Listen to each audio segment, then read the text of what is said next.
The Larson Electronics explosion-proof ultraviolet light fixture provides operators with a powerful and energy-efficient alternative to traditional hazardous location luminaries with UV cutoff filters.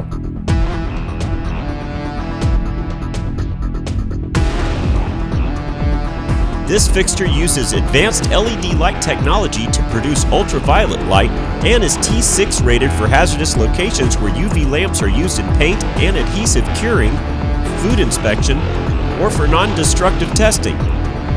This fixture can operate on voltages ranging from 120 volts to 277 volts AC or 11 to 25 volts AC-DC. This ultraviolet light fixture provides 46,550 megawatts of high-quality ultraviolet light while drawing only 100 watts.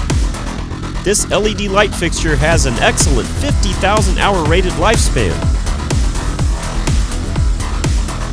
This light is ETL approved for use in hazardous environments, paint spray booths, and wet environments.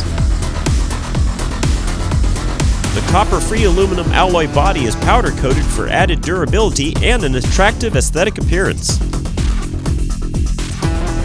At Larson Electronics, we do more than meet your lighting needs. Contact us today.